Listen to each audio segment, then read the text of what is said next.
नमस्कार। आज बात होगी महाकाल के एक ऐसे स्वरूप की जो कह सकते हैं जितना अद्भुत है उतना ही रहस्यमयी भी। नाम है दिगंबर भैरव। तो सबसे पहले एक ऐसा सवाल जो हमें सीधे इस रहस्य के दिल में ले जाता है। महाकाल का वो रूप जिनके वस्त्र दिशाएं हैं, आखिर कौन है वो?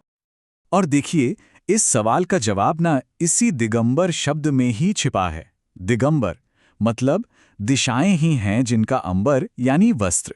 तो यहाँ बात किसी कपड़े या शरीर की नहीं हो रही, बल्कि बात हो रही है उस परम सत्य की जो निरावरण है।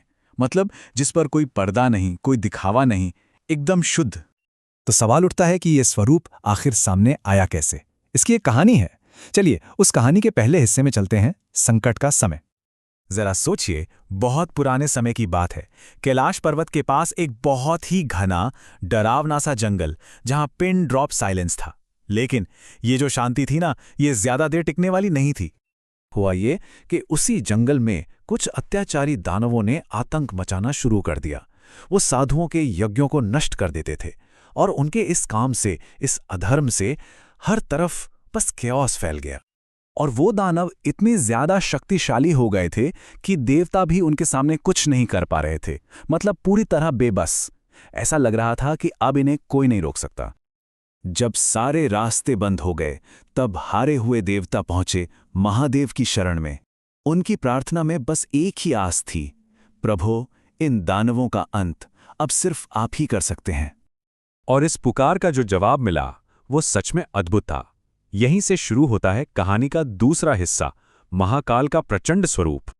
कहते हैं महादेव ने अपनी आंखें खोलीं और बस उसी पल चारों दिशाओं में एक जोरदार भयानक हुंकार गूंजी। ये कोई आम आवाज नहीं थी। ऐसा लगा मानो पूरा ब्रह्मांड कांप गया हो। उसी हुंकार से, उसी ऊर्जा से एक रोशनी निकली, और उस रोशनी के बीच से प्रकट हुए दिगंबर भैरव। देखिए, ये कोई सजा सम्राट सुंदर रूप नहीं था। ये महाकाल का सबसे मूल, सबसे रॉ, एकदम असली स्वरूप था। तो कैसे दिखते थे वो? जरा सोच कर देखिए। शरीर पर ना कोई कपड़ा, ना कोई गहना, बस पूरे शरीर पर पवित्र भस्म लगी हुई है।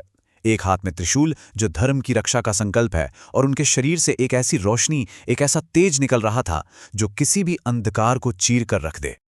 अच्छा, तो उनके प्रकट होने के बाद क्या हुआ?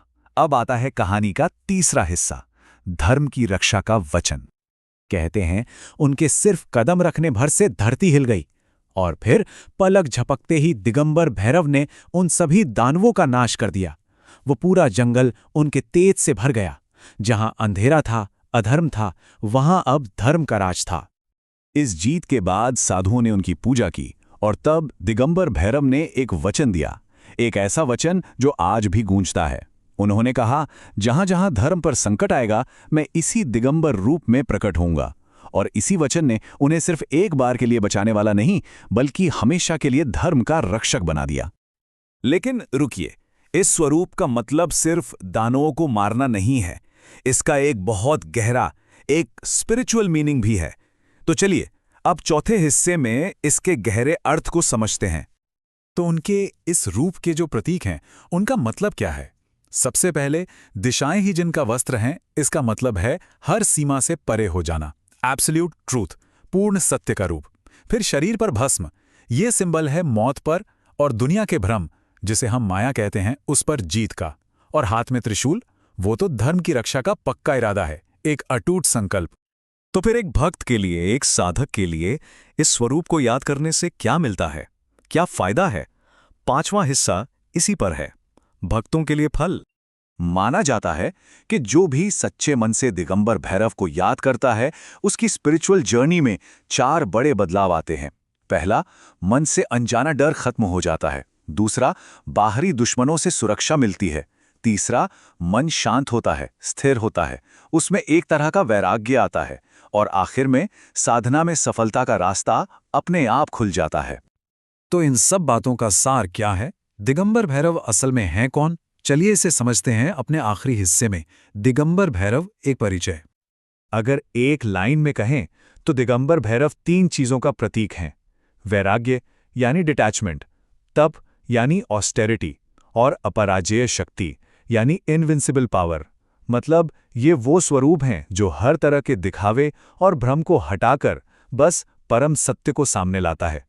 तो आज की ये सारी बातचीत हमें गहरे सवाल पर लाकर छोड़ देती है। भैरव का ये जो निरावरण रूप है, मतलब बिना किसी पर्दे, बिना किसी खोल के, ये हमें अपनी जिंदगी के बारे में क्या सिखाता है? ये हमें खुद के बनाए हुए कौन से पर्दे, कौन से भ्रम छोड़ने के लिए कहता है? सोचिएगा जरूर।